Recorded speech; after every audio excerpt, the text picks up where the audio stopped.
Sihir itu sudah termasuk, selain memang dia dosa besar, dia juga sekaligus masuk dalam kategori syirik. Ya, kenapa? Karena untuk mendapatkan ilmu sihir harus ada sesuatu yang dipersembahkan untuk syaitan. Ya, pernah kami dapati kisah seorang syekh yang dia menceritakan kisah nyata yang terjadi di negeri Arab. Ada seorang ibu-ibu, sebelum wafatnya dia memanggil putranya.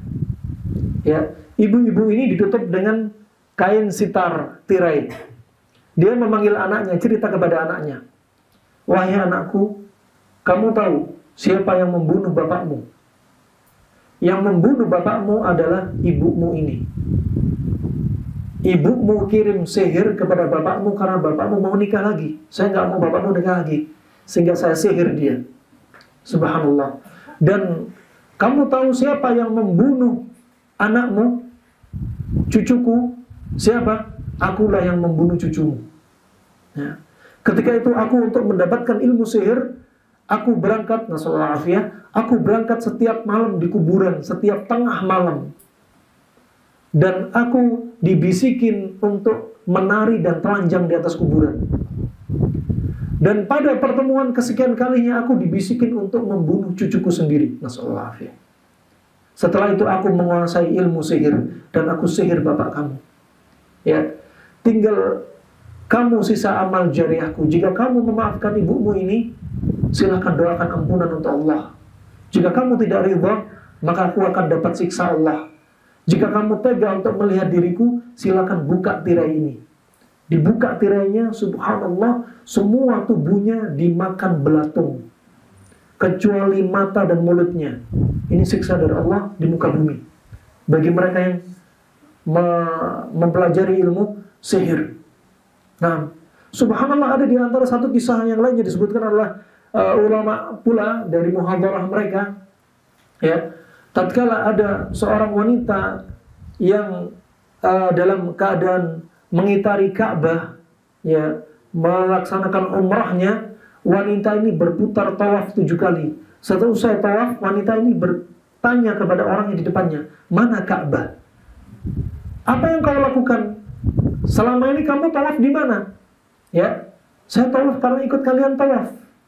Saya nggak lihat Ka'bah." "Astagfirullah, apa dosa yang kau lakukan?" Kemudian wanita ini ketika beranjak pulang ke arah hotelnya setelah tawaf, ya, ibadah umrahnya selesai, mampir ke sebuah toko, tanya kepada penjaga toko, "Kenapa saya nggak bisa lihat Ka'bah?" Kata penjaga toko, "Coba lihat di televisi, apakah ada Ka'bah?" "Di televisi pun saya nggak bisa lihat Ka'bah." Ya, "Tatubi ilallah," katanya, "tobatlah kepada Allah." "Tubi ilallah," tobatlah kepada Allah. Apa yang sudah kau lakukan?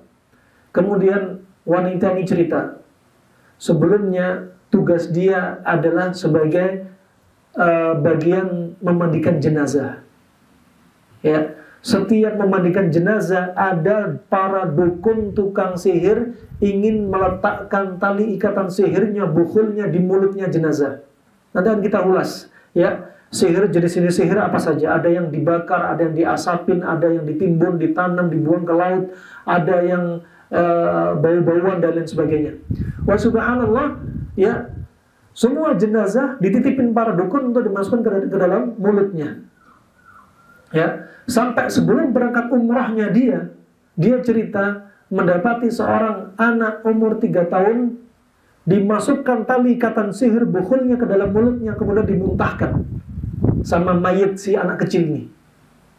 Dimasukkan, dipaksa lagi sama ibu-ibu ini, dimuntahkan. Sampai ketiga kali dimuntahkan, kemudian apa yang dilakukan ibu-ibu ini? Dimasukkan, dipaksa, kemudian mulut anak ini dijahit.